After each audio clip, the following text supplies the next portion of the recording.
ईश्वर को प्राप्त करने का उचित मार्ग क्या है?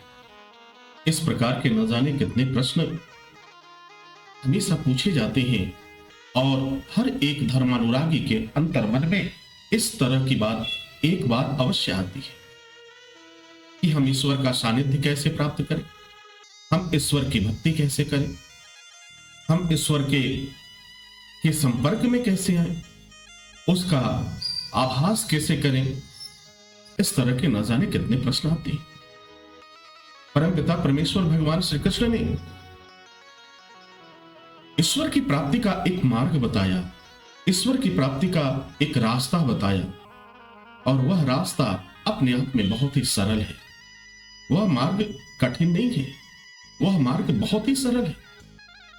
यदि आप अपने अंतर्मन को, अपने मन को साधने का प्रयास करें और एक बार विचार करें तो ईश्वर को पाना दुर्लभ नहीं है।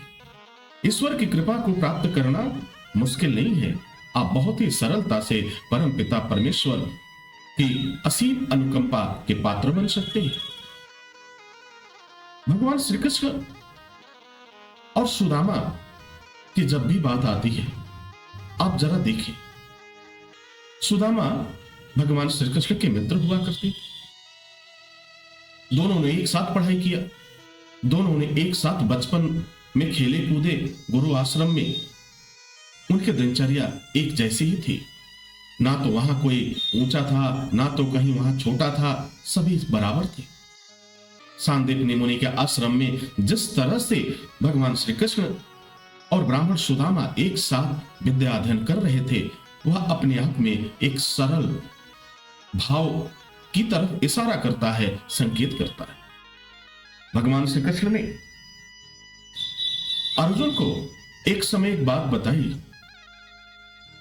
कि ईश्वर को प्राप्त करना अर्थात मुझे प्राप्त करने के लिए सिर्फ एक भाव का होना जरूरी है, और वह भाव है सरलता का भाव। अगर आपके मन में सरलता का भाव आ जाए, द्वेष की भावना समाप्त हो जाए, सबको एक दृष्टि से आप देखें, तो निश्चित रूप से परमपिता परमेश्वर की कृपा अवश्य होगी। रामचरितमानस में भी बाबा गोस्वामी जी कहते हैं कि मोहे छल छिद्र कपट न भावा, अर्थात ईश्वर को प्राप्त करने के लिए किसी भी छल का प्रयोग न करें, किसी भी कपट का प्रयोग न करें, किसी भी तरह के दुराव या दिखावे का प्रयोग न करें, क्योंकि भगवान तो सरलता में निवास करते हैं, भगवान तो दरिद्रता में निवास करते हैं, भगवान तो भोलेपन में निवास करते हैं। ईश्वर को प्राप्त करना है तो अहंकार को छोड़ो, ईश्वर को प्राप्त करना है तो एक बार जरूर विचार करो कि यह हमारा जो जीवन है, यह जो हमारा शरीर है, आज नहीं तो कल समाप्त हो जाएगा। हमने अपने पूरे जीवन में कौन से ऐसे कर्म किए जो सौभाग्य की बात है। एक बार जरूर विचार करो, तब आपको इस बात का एहसास होगा कि आपने कितना जीवन व्यर्थ में गंवा दिया। शरीर का तो पोषण आपने किया, परिवार का पोषण तो आपने किया, लेकिन कोई एक ऐसा उत्तम कार्य आपने किया जिस पर आप स्वयं पर गर्व महसूस कर सके? क्या आपने ऐसा कोई कार्य किया जिस पे आपको करने पर एक आनंद की अनुभूति हो? तो जब आप विचार करेंगे, जब आप इस भावना को अपने मन में धारण करके अपने अंतर्मन से बार बार ये प्रश्न करेंगे, तो निश्चित रूप से आपको इसका जवाब भी मिलेगा, इसका उत्तर भी मिलेगा कि वास्तव में आपने कुछ सत्कर्म किए हैं, या आज तक का जो जीवन आपका है वह व्यर्थ में जा रहा है। तो ईश्वर को प्राप्त करना का तात्पर्य यहां है कि अगर आपका जीवन सद्मार्ग पर चल रहा है, आपने धर्म को सारथी बना रखा है, आप सत्कर्म के मार्ग पर चल रहे हैं, तो निश्चित रूप से आप परम पिता परमेश्वर की कृपा के पात्र हैं। अब मैं एक आपको सरल उपाय बताता हूं, आपको एक ऐसा तरीका बताता हूं जिससे आप ये समझ जाएंगे कि आपके जीवन में धर्म का उदय हुआ है या आपके जीवन में अधर्म का उदय हुआ है। यदि आपके जीवन में, आपके परिवार में आनंद से और खुशी के साथ जीवन यापन हो रहा है, सभी लोग आनंदित हैं, किसी तरह की परेशानी नहीं है, तो निश्चित रूप से आप ये समझ लेना कि परम पिता परमेश्वर की असीम अनुकंपा है। ईश्वर की बड़ी कृपा है कि आप आनंद से हैं, क्योंकि आनंद तो वही निवास करता है जहां पे ईश्वर निवास करता है। ईश्वर की कृपा निवास करती है और भक्ति निवास करती है। ठीक इसके विपरीत, यदि आपके घर परिवार में एक दूसरे से प्रेम नहीं है, एक दूसरे से नफरत की भावना है, एक दूसरे से जलन की भावना है, द्वेष की भावना है, कलह की भावना है, आपस में लड़ने की भावना है, एक दूसरे से बदला लेने की भावना है, तो ये समझ लेना कि ईश्वर आपसे बहुत ही दूर है, ईश्वर आपसे कोसों दूर है। हम सभी ईश्वर के संतान हैं। हम सबका जन्म का जो हेतु है वह ईश्वर है, वह परम पिता परमेश्वर है। हमें इस बात को कदापि नजरअंदाज नहीं करना चाहिए कि परमपिता परमेश्वर ने हमें स्वेच्छाचारी बनाया, स्वतंत्र होकर कार्य करो, या धर्म का कार्य करो या अधर्म का कार्य करो, ये तुम्हारे विवेक पर निर्भर करता है, ये तुम्हारी बुद्धि पर निर्भर करता है। तुम दयावान हो या क्रूर हो, ये तुम्हारी सोच पर निर्भर करता है। परमपिता परमेश्वर कभी आपको रोकने नहीं आया।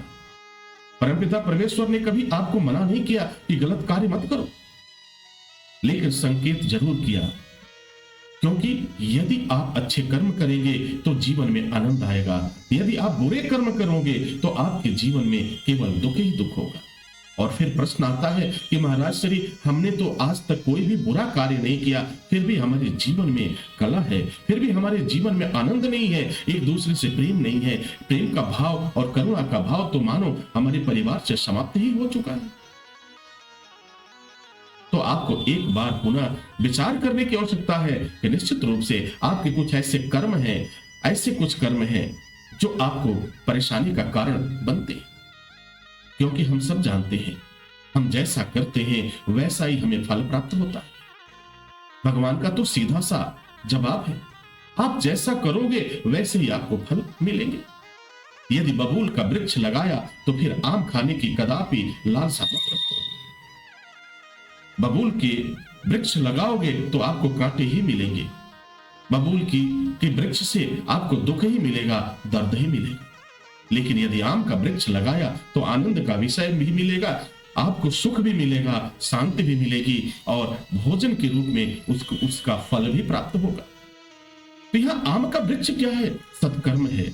यहाँ बबूल का वृक्ष क्या है? वह सत्कर्म नहीं है, वह एक अधर्म है, अर्थात बुरा कार्य है। तो ईश्वर को प्राप्त करना है तो अपने आप सरल बनो। इस दुनियादारी में बहुत से ऐसे लोग हैं जो ये प्रश्न करते हैं कि महाराज श्री, आज के जमाने में यदि हम सरल बन गए तो फिर तो हमारा जीवन तो बड़ा मुश्किल हो जाएगा, हमारा जीवन होना यापन हो जाएगा, मुश्किल हो जाएगा, क्योंकि ये तो कलयुग चल रहा है। तो उनसे मेरा एक ही प्रश्न होता है कि आपको वह सर्प वाला प्रसंग जरूर याद रखना चाहिए और समझना चाहिए कि एक सर्प को भगवान ने, एक संत ने, भगवान रूपी संत ने एक सर्प को कहा कि भाई देखो, तुम सबको काटा मत करो, जो परेशान करे उन्हें डराया करो, काटा मत करो। सर्प ने कहा ठीक है। सर्प चला गया। पहले जैसे सर्प गुजरता था लोग भाग के किनारे हो जाते थे। अब वो बेचारा सरल भाव से जाता था, वह ना तो फुफकारता था ना तो किसी को काटने के लिए दौड़ाता था। अब हुआ कि लोगों ने उसे दौड़ाकर अधमरा कर दिया। फिर भागता हुआ वह संत भगवान के पास पहुंचा। कहा महाराज, आपने तो कहा कि सरल बन जाओ, हम तो सरल बन गए और देखिए हमारी दुर्दशा हो गई। तो संत भगवान ने कहा कि देखो, हमने जो कहा था उसका अर्थ आपने गलत लगा लिया। हमने कहा सरल बनो, लेकिन अपनी रक्षा भी तो करो। हमने काटने से मना किया था, हमने फुफकारने से मना तो नहीं किया था। अगर रक्षा करना है, जीवन ही नहीं रहेगा तो ईश्वर का कैसे प्राप्त होगा? यह शरीर ही नहीं रहेगा तो ईश्वर की भक्ति कैसे प्राप्त होगी? तो मैंने काटने से मना किया था। काटने का तात्पर्य यहां है बुरे कर्म करने से मना किया था, अपने बचाव के लिए फुफकार करने से और अपनी रक्षा करने के लिए तो मैंने मना नहीं किया।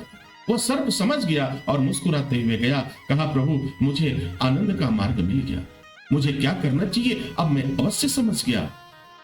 तो ईश्वर के सानिध्य को प्राप्त करना है तो अपने जीवन में सरलता के साथ कर्म करते हुए हर कार्य भगवान श्री कृष्ण को अर्पित करो, हर कार्य परमपिता परमेश्वर को अर्पित करो। उसके बाद मन में इस तरह का भाव रखो कि जो कुछ भी है ये प्रभु ये तो आपका ही है।